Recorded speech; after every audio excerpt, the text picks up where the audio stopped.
Dr. Seuss's Sleep Book. This is a book to be read in bed. The news just came in from the county of Keck that a very small bug by the name of Van Veck is yawning so wide you can look down his neck. This may not seem very important, I know, but it is, so I'm bothering telling you so. A yawn is quite catching, you see, like a cough. It just takes one yawn to start other yawn off. Now the news has come in that some friends of Van Veck's are yawning so wide you can look down their necks. At this moment, right now, under 7 more noses, great yawns are in blossom. They're blooming like roses. The yawn of that one little bug is still spreading. According to latest reports, it is heading across the wide field through the sleepy night air, across the whole country towards every which where. And people are gradually starting to say, I feel rather drowsy. I've had quite a day. Creatures are starting to think about rest. 2 Bifrobon birds are now building their nests. They do it each night, and quite often I wonder how they do this big job without making a blunder. But that's their problem, not yours and not mine. The point is, they're going to bed, and that's fine. Sleep thoughts are spreading throughout the whole land. The time for night brushing of teeth is at hand.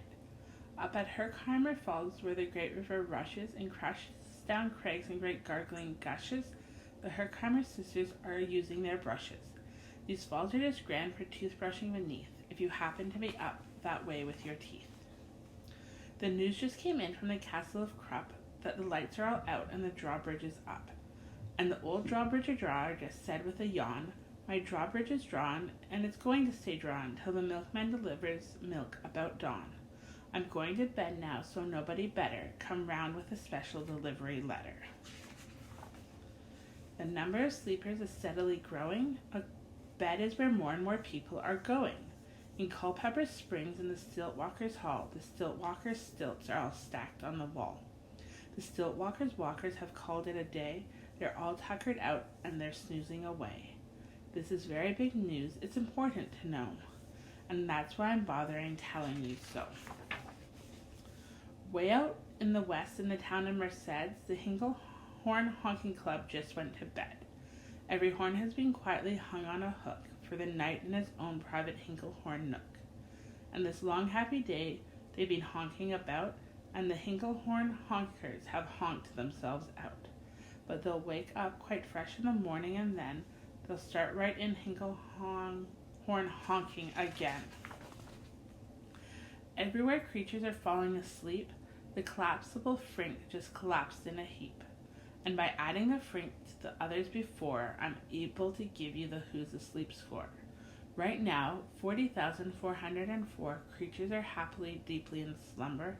I think you'd agree that's a whopping fine number. Counting up sleepers, just how do we do it? Really quite simple. There's nothing much to it.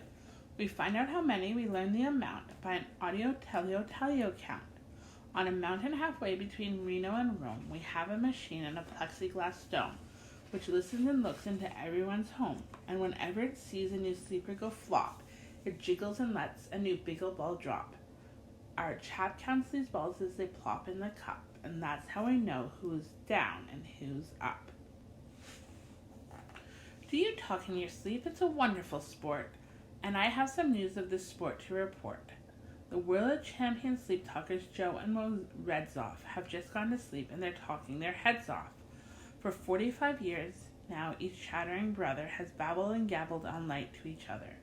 They've talked about laws and they've talked about gauze. They've talked about paws and they've talked about flaws.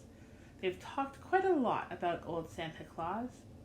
And the reason I'm telling you this is because you should take up this sport. It's just fine for your jaws.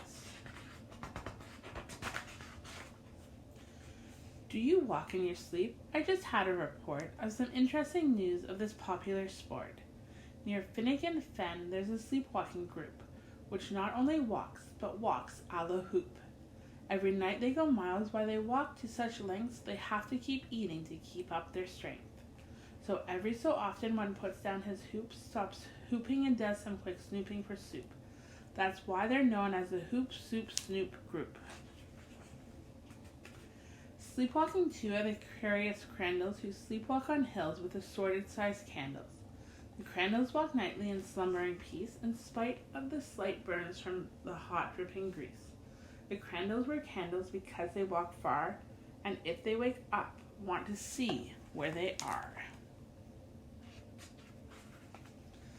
Now the news has arrived from the Valley of Vale that the Chippendale Muff has just bitten his tail. What she does every night before shutting his eyes. Such nipping sounds silly, but really it's wise. He has no alarm clock, so this is the way. He makes sure that he wakes up at the right time of day. His tail is so long he won't feel any pain, till the nip makes a trip and gets up to his brain. In exactly 8 hours, the Chippendale Muff will at last feel the bite and yell, "Ouch!" and wake up. Mr. and Mrs. J. Carmichael Rocks has just gone to bed near the town of Fort Knox, and they, by the way, have the finest of clocks. I'm not at all sure that I quite understand just how the thing works with that one extra hand, but I do know this clock does one very slight trick. It doesn't tick-tock, it goes talk-tick. So with its ticks and its talkers and its talks and its tickers, it saves lots of time and the sleepers sleep quicker.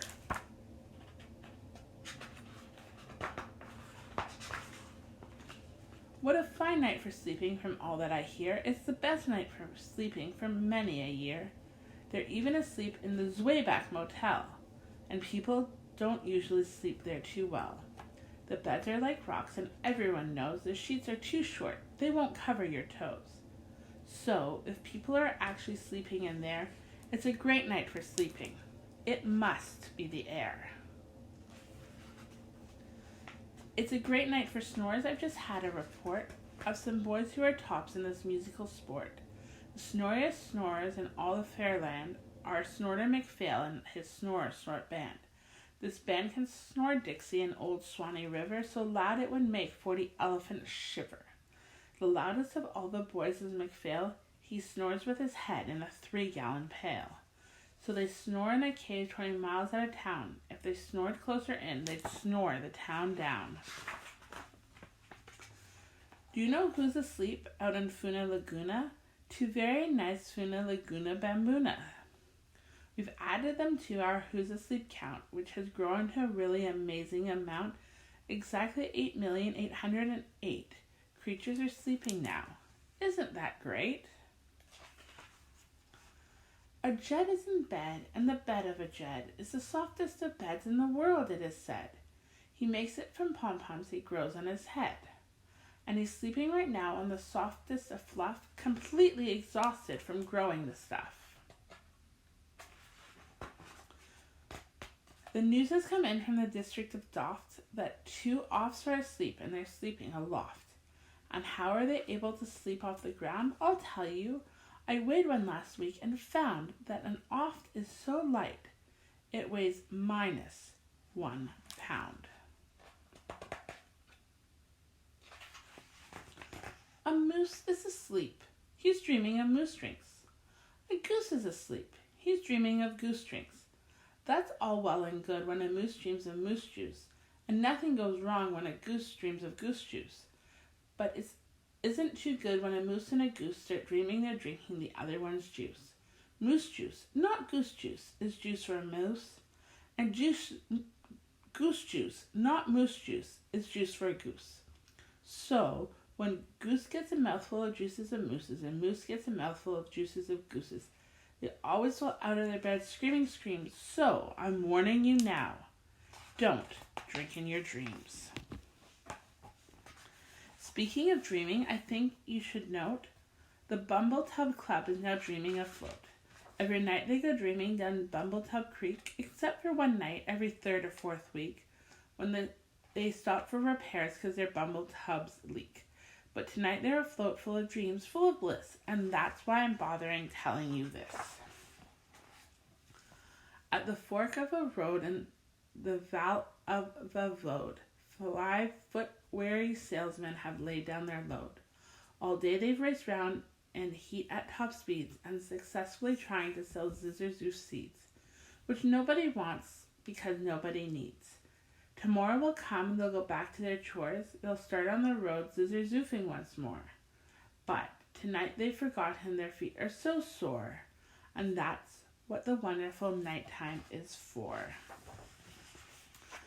Everywhere creatures have shut off their voices, they've all gone to bed in their bed of their choices.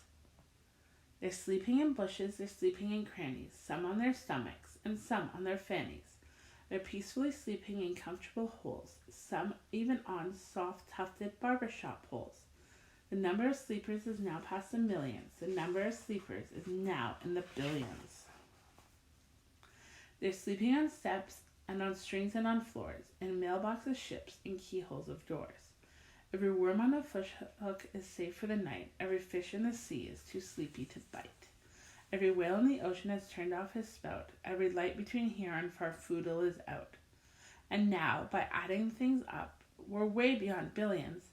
Our Who's Asleep score is now up in the zillions. 99 zillion, 9 trillion and 2 creatures are sleeping. So, how about you? When you put out your light, the number will be 99 zillion, 9 trillion, and 3. Good night.